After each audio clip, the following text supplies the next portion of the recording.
So today we welcome Andrew Leedham to the Convert with Confidence Summit. Andrew is the author of Unstoppable Self-Confidence and a coach. And Andrew, would you first mind telling the audience what first motivated you to start your business and why do you do the work that you do?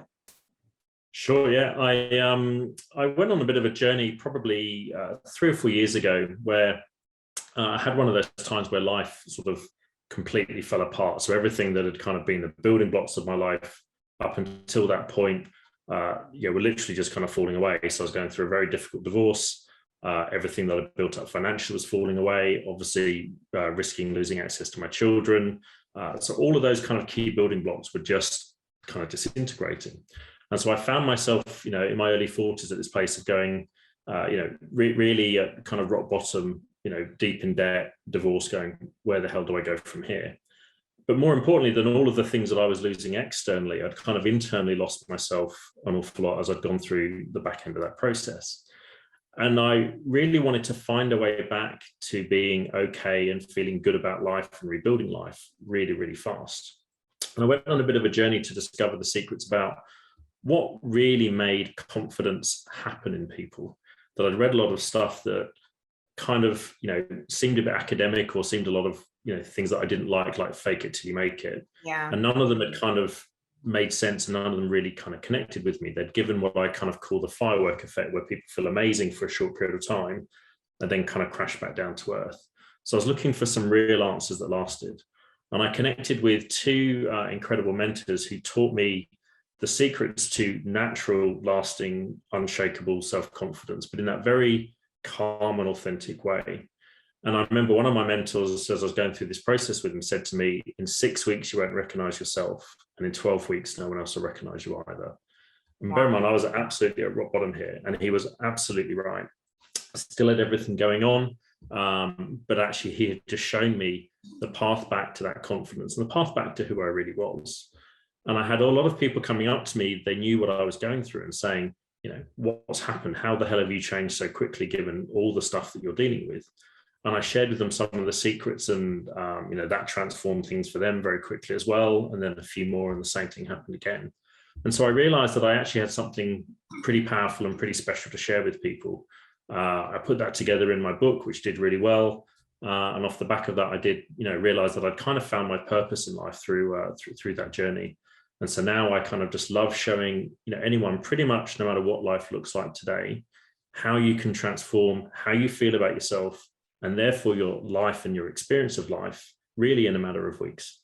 Yeah, it's so powerful. I think we are taught that it takes years or months to heal, or call it build confidence. And then what I see is people sit around waiting. They're like waiting to feel confident. And I've been guilty of this. Like, it's going to happen when, or I can feel confident when.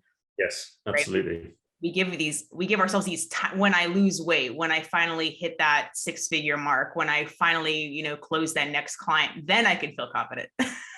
It's what I call functional confidence rather than true confidence, which is inherent confidence. So I can feel confident I can feel confident when, if I have a lot of money, if I'm in a relationship, if if I'm the right size or shape, if I achieve X goal. And absent that, if I don't, then I can't. I haven't given myself permission to feel okay. So it's all very contingent on that. And what I often say to people is, imagine going and talking to a young child of 3 or 4, right? And saying with integrity to that young child, you're not good enough as you are. But if you go and do really well at school, then you can feel good about yourself. But not until then, right? Because you just, you can't, you're not allowed. Yeah. Now, it feels wrong and abusive, right? Yeah. So you and I and all of us were once that young child.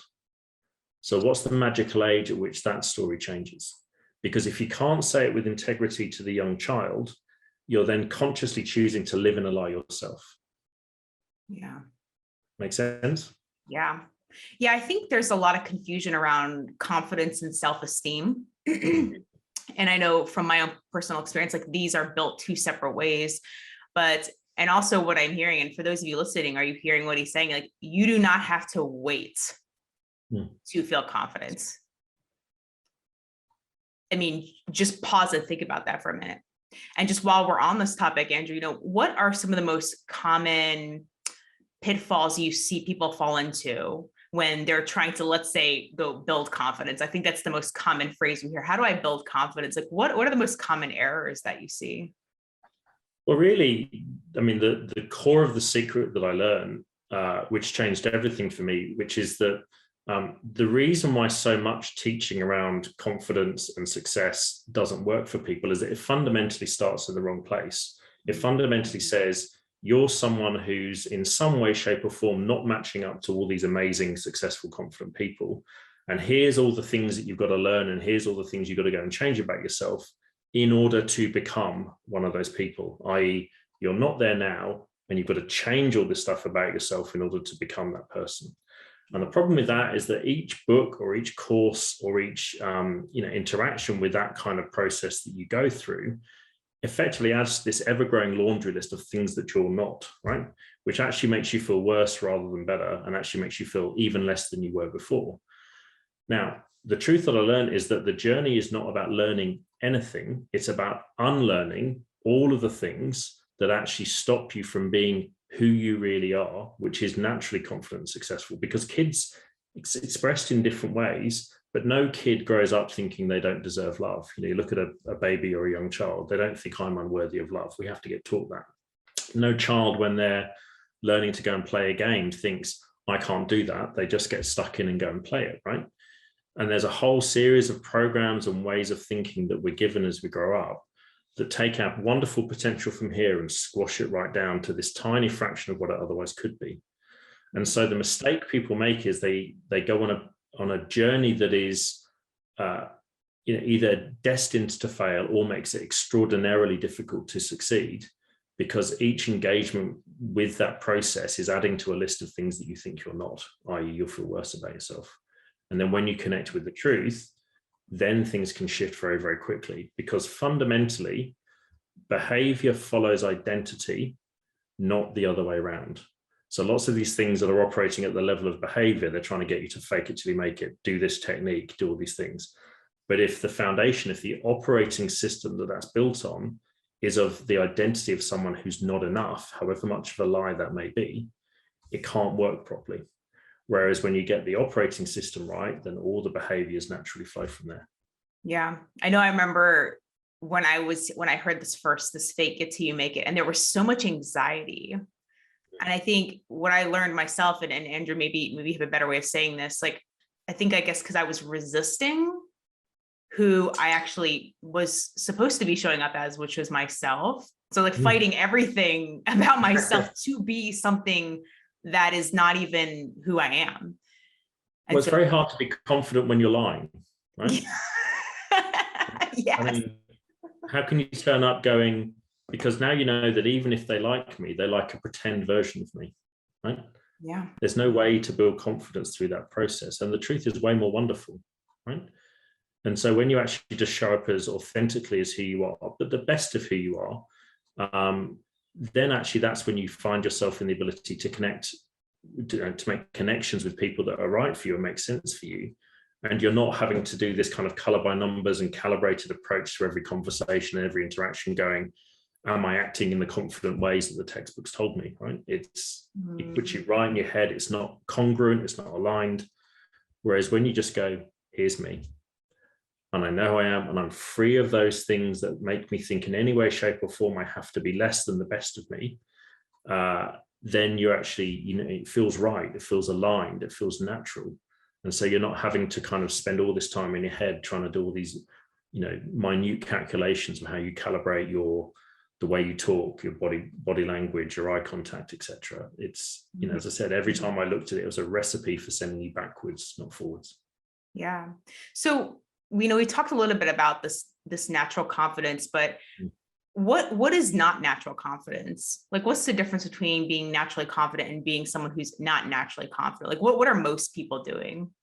I guess it's not natural. Yeah. Well, I think most people connect with the wrong sense of who they are. So one of the things that I talk about a lot in my book and in the programs and with my private clients is we all have this negative voice in our head called our ego, which is, the negative voice that says everything like, you're not enough, you won't be loved, you can't, you'll screw it up, you're not one of those people, and everything in between. Now, I always say, if you take that negative voice and you put it in a person that was standing next to you, you wouldn't feel amazing about that person, right? Now, the problem is that most people think that's who they are, but it's not. It's part of our mind that is entirely designed to keep us safe. It doesn't care about success. It's not interested in happiness. It's all about safety. And the point about it is that it's hardwired, therefore, to resist what's unfamiliar and return to what's familiar. Now, so every time you go and try and do something new, every time you go and create something, it will say, you'll fail, you'll screw it up, you'll get it wrong. Now, because most people think they are that voice, they think that's their true identity, and it's not. It's just part of us that's designed to keep us safe, that is brilliant at the survival aspects, but completely the wrong part of us for being confident and being successful and being who we really are. So the key is about learning to put the real you, who we would choose to be, the best version of us, the version of us we daydream about being, back in charge of our thinking, recognizing that voice is there, but not being captured by it. And as a result of that, as I said, it kind of shifts your sense of who you are from that negative voice in your head to the true version of you, the version of you that you daydream about being. And that's how you connect with that natural confidence, because it's connected to the truth. Yeah, it's interesting. I hear, and I remember doing this as well. It's like, we think sometimes we have to shift into something else to be confident. Like we have to shift into this other mode. Or I remember going to a lot of networking events, and maybe some of the business owners and coaches and consultants here can vibrate with the same message. I remember going to a lot of networking events, and it's like, we feel like we have to turn on or be, I heard a client of mine said the words charged up. She's like, I feel like I have to be charged up to be confident. That's exhausting to me. Yeah. It's like, you feel like, okay, now I gotta turn on, I gotta do all this stuff to be this other thing. And I mean, that's how probably a lot of people are living their lives. Right. And of course, how draining is that? It's like, you have to be this person for that person, this person for that person, this person for that person. Where's the real you in there? Yeah. Where's again, when you think about the core of that message, it's still all saying what I think is the foundational, fundamental lie about most teaching and confidence. You have to be someone who you don't fundamentally feel like you are. You have to, go massive. You have to kind of really become this exploded version of yourself, this kind of over the top version of yourself, this super high energy version of yourself. I think true confidence is actually very calm, right? It's very unrushed. It's very kind of just present and in the moment and being who you are. It's not, frat boy, college boy, confidence that's kind of jumping up and down and shouting. It just stands there and holds the energy of the room. And so every time that we go into that kind of mindset of, right, in some way, shape or form, as you said, I have to be something else. I have to shift away from my core to being something that other people think confidence looks like. By definition, that's not confident. And we know it, and we know it's a lie. And so, because now I have to go back and be the real me, which is not really that person. And so again, it's a great way of feeling worse about yourself. Yeah. And Mandra, I would love to know, like, what's a message you can share with those who are like, okay, let's say I'm doing this shape shifting, I'm trying to please, I'm trying to impress. Because I know I've worked with so many clients who are dealing with this, and I'm sure, Andrew, you've worked with people who are stuck in this cycle of, who do I need to be for someone else? But there's fear around anything but that. Like, I remember one little strategy I give my clients is like, look, spend a whole week just slowing everything down. Slow down checking out at the supermarket, slow down your walk, and I see so much anxiety with clients just to take your time. I love how you pointed that out. Like, when just taking your time, it's calmness is slow. It's going at its own pace. There is no, let me hurry up and get out of everyone's way.